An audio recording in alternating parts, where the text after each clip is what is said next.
Hello friends, இந்த video பார்த்துட்டு இருக்க எல்லாருக்குமே வணக்கம். இந்த வீடியோவில் நம்ம எதை பற்றி பார்க்க போகிறோம் பார்த்தீங்கன்னா, ஏர்ஸ் விசாவில் எப்படி அப்ளை பண்ணுறது அதை பற்றி தான் இந்த வீடியோவில் பார்க்க போகிறோம். அதுவும் வீடியோக்குள்ளே போகிறதுக்கு முன்னாடி நம்ம சேனலை நீங்கள் இன்னும் சப்ஸ்கிரைப் பண்ணலாம், சப்ஸ்கிரைப் பண்ணிக்கோங்க. வாங்க வீடியோக்குள்ளே போகலாம். ஏர்ஸ் விசாவில் அப்ளை பண்ணுறதுக்கு நீங்கள் மொபைல் இல்லைனா பிசி இது ரெண்டுத்தையுமே யூஸ் பண்ணிக்கலாம். இந்த வீடியோ ஸ்கிப் பண்ணாமல் ஃபுல்லாக பாருங்கள். இதில் எப்படி அப்ளை பண்ணுறதை நான் ஸ்டெப் பை ஸ்டெப்பாக சொல்லிக் கொடுக்குறேன். அதுக்கு முன்னாடி நீங்கள் உங்கள் மொபைல்லையோ இல்லை பிசியில் இருக்க கூகுளில் ஓப்பன் பண்ணிக்கோங்க. கூகுளில் கீழே சர்ச் பார் இருக்குது பார்த்தீங்களா, அதை கிளிக் பண்ணிவிட்டு அதில் ஏர் சுவிதா அப்படின்னு செக் பண்ணுங்கள். சர்ச் பண்ணிங்கன்னா அது லோட் ஆகிட்டு இந்த பேஜ் ஓப்பன் ஆகும்.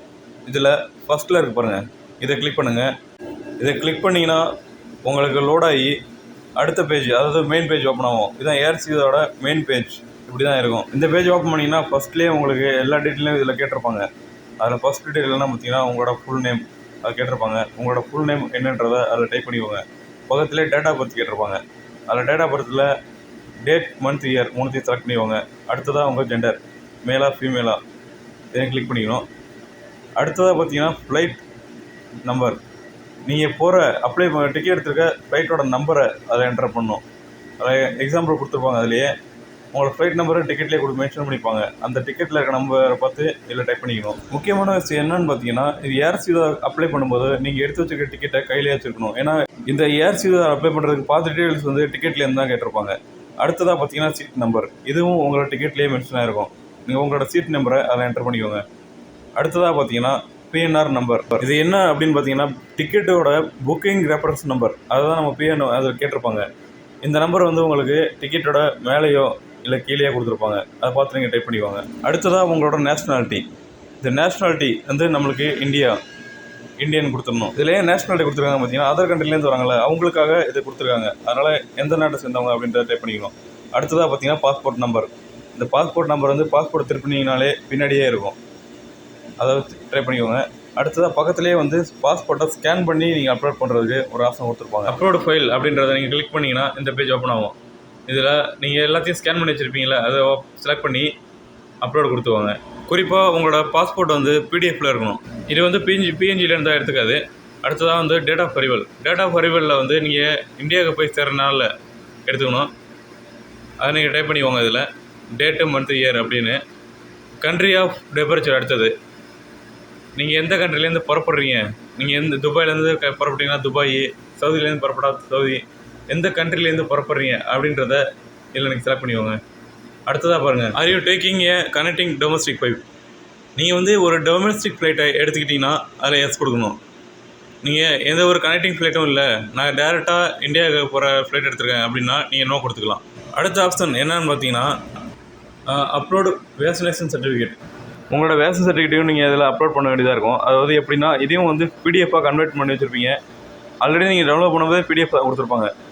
அதை நீங்கள் அப்லோட் பண்ணிக்கணும். இதை பாருங்கள், அப்லோட் ஃபைலை கிளிக் பண்ண உடனே இந்த பேஜ் ஓப்பன் ஆகும். உங்களுக்கு ஃபைல் அப்லோட் பண்ணுறதுக்கான இது. அதில் எந்த ஃபோல்டரில் உங்களோட வேக்சின் சர்டிஃபிகேட் இருக்கோ அதை செலக்ட் பண்ணி வேக்சின் சர்டிஃபிகேட்டை அப்லோட் பண்ணி வச்சுக்கோங்க.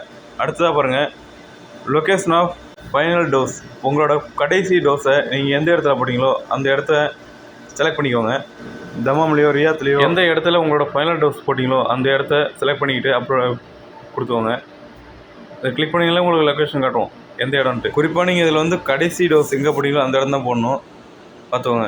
அடுத்தது கடைசி எப்போ போட்டிங்க அப்படின்றது ஆப்ஷன் கீழே இருக்கும். அதையும் நீங்கள் கிளிக் பண்ணிவிட்டு லாஸ்ட் டோஸ் எந்த டேட்டில் நீங்கள் போட்டிங்களோ அந்த டேட்டை செலக்ட் பண்ணிக்கோங்க. அடுத்ததாக பார்த்தீங்கன்னா நம்ம எல்லாருக்குமே தெரிஞ்ச ஒரு விஷயம் தான் ஆர்டிபிசிஆர். நம்ம வந்து இந்தியாவிலேருந்து கிளம்பலாலும் சரி, இல்லை வேறு எந்த நாட்டிலேருந்து வேறு ஒரு நாட்டிலேருந்து இன்னொரு நாட்டுக்கு போகணுன்னா முக்கியமாக எடுக்க வேண்டியது ஆர்டிபிசிஆர். அந்த சர்டிஃபிகேட்டை அதை அப்லோட் பண்ணிக்கோங்க. அடுத்ததாக நம்ம கொடுக்க வேண்டிய டீட்டெயில் வந்து சிட்டி ஆஃப் டிபார்ச்சர், எந்த சிட்டிலேருந்து நம்ம புறப்படுறோம் அப்படின்றது. அடுத்ததாக நம்ம கொடுக்க வேண்டிய டீட்டெயில் வந்து எந்த ஏர்போர்ட்டில் வந்து என்ட்ரி ஆகிறோம் இந்தியாவில் போய், அதாவது மும்பையா, டெல்லியா, எந்த ஏர்போர்ட்டில் நீங்கள் ஃபஸ்ட்டு என்ட்ரு ஆகிறீங்க அந்த ஏர்போர்ட்டை டீட்டெயில் கொடுக்கணும். அடுத்ததாக நீங்கள் வந்து எந்த ஏர்போர்ட்டில் போகிறீங்களோ அந்த ஏர்போர்ட் இருக்க டிஸ்ட்ரிக்ட், இப்போ சென்னையாக இருந்தால் தமிழ்நாடு, அதே மாதிரி டிஸ்ட்ரிக்ட் கொடுத்துக்கணும். அண்ட் தென் அடுத்ததாக நீங்கள் கொடுக்க வேண்டிய டீட்டெயில் வந்து ஃபைனல் டெஸ்டினேஷன்.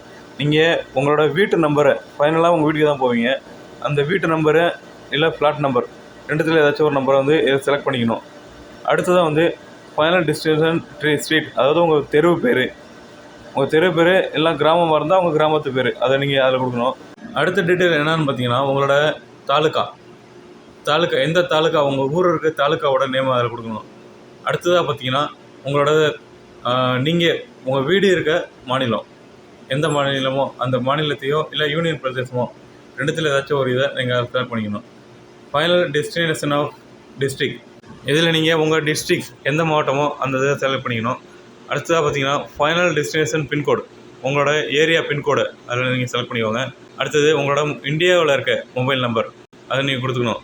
அடுத்ததாக வந்து ஆல்டர்னேட் மொபைல் கான்டாக்ட் நம்பர், இதுவும் வந்து இந்தியா நம்பர் தான். அடுத்ததாக உங்கள் இமெயில் ஐடி, நீங்கள் இந்த காலனில் உங்கள் இமெயில் ஐடியை ப்ளே இல்லாமல் கரெக்டாக டைப் பண்ணி வச்சுக்கணும். இதில் முக்கியமான விஷயம் என்னென்னு பார்த்தீங்கன்னா உங்களோட மொபைலில் கரண்ட்டில் லாகின்ல இருக்க இமெயில் ஐடியை தான் இதில் நீங்கள் கொடுக்கணும். ஏன்னு பார்த்தீங்கன்னா இது எல்லாமே உங்களை இந்தியாவில் காண்டாக்ட் பண்ணுறதுக்காக கொடுக்குற டீட்டெயில்ஸ். இதெல்லாம் எல்லாத்தையும் முடிச்சதுக்கு அப்புறமா பார்த்தீங்கன்னா ஃபைனலாக உங்களோட ஹெல்த் கண்டிஷன் பற்றி கேட்பாங்க. இருமல் இருக்கா, ஜுரம் இருக்கா அப்படின்றத பற்றி கொடுப்பாங்க. இது எல்லாமே வந்து நோ அப்படின்னு கொடுத்துவாங்க. ஏன்னு பார்த்தீங்கன்னா இது உங்களுக்கு வந்து சிம்டம்ஸ், கொரோனா இருக்கா அப்படின்றதுக்காக ஒரு சிம்டம்ஸ். அதனால் அப்படி இருந்துச்சுன்னா நீங்கள் ஓகே எஸ் கொடுங்க, அப்படி இல்லைனா உங்களுக்கு நோ கொடுப்பாங்க. இது எல்லாத்தையும் முடிச்சதுக்கப்புறம் கடைசியாக இருக்கும் பார்த்தீங்கன்னா நீங்கள் லாஸ்ட் 2 வாரத்தில் பார்த்த நாட்டோட டீட்டெயில்ஸ், நீங்கள் ஏதாச்சும் ஒரு நாட்டுக்கு போய் பார்த்துருந்தீங்கன்னா அந்த நாட்டோட டீட்டெயில்ஸ் சொல்லணும். அப்படி எதுவும் இல்லைனா மேலே இருக்க நோன் கொடுத்துவாங்க. அடுத்ததாக பார்த்தீங்கன்னா how many passengers are travelling, உங்கள் டிக்கெட்டில் எத்தனை பேர் ட்ராவல் பண்ணுறீங்க அப்படின்ற டீட்டெயில் அதில் கொடுக்கணும். அது கீழே இருக்க 3 காலனுக்கும் டிக் கொடுத்துக்கிட்டு லாஸ்ட்டாக சப்மிட் அப்படின்றத கிளிக் பண்ணிடுவாங்க. இதுதான் வந்து உங்களுக்கு ஏர்ஸ் விசாவில் ரெஜிஸ்டர் பண்ணுறதுக்கான முறைகள். இது எல்லாத்தையும் கொடுத்துட்டு சப்மிட் கொடுத்தீங்கன்னா இந்த ப்ராசஸ் கம்ப்ளீட் ஆயிரும். இந்த வீடியோ உங்களுக்கு யூஸ்ஃபுல்லாக இருந்துச்சுன்னா அதை கமெண்ட் பண்ணுங்கள். மற்றவங்களுக்கும் இந்த விஷயம் தெரியும்னு நினச்சிங்கன்னா மறக்காமல் இந்த வீடியோவை ஷேர். வேறு ஏதாச்சும் விஷயத்தை தமிழில் நீங்கள் தெரிஞ்சுக்கணும் அப்படின்னு நினச்சிங்கன்னா மறக்காமல் அதை கீழே கமெண்ட் பண்ணுங்கள். மறக்காமல் நம்ம சேனலை சப்ஸ்கிரைப் பண்ணுங்கள். தேங்க்யூ.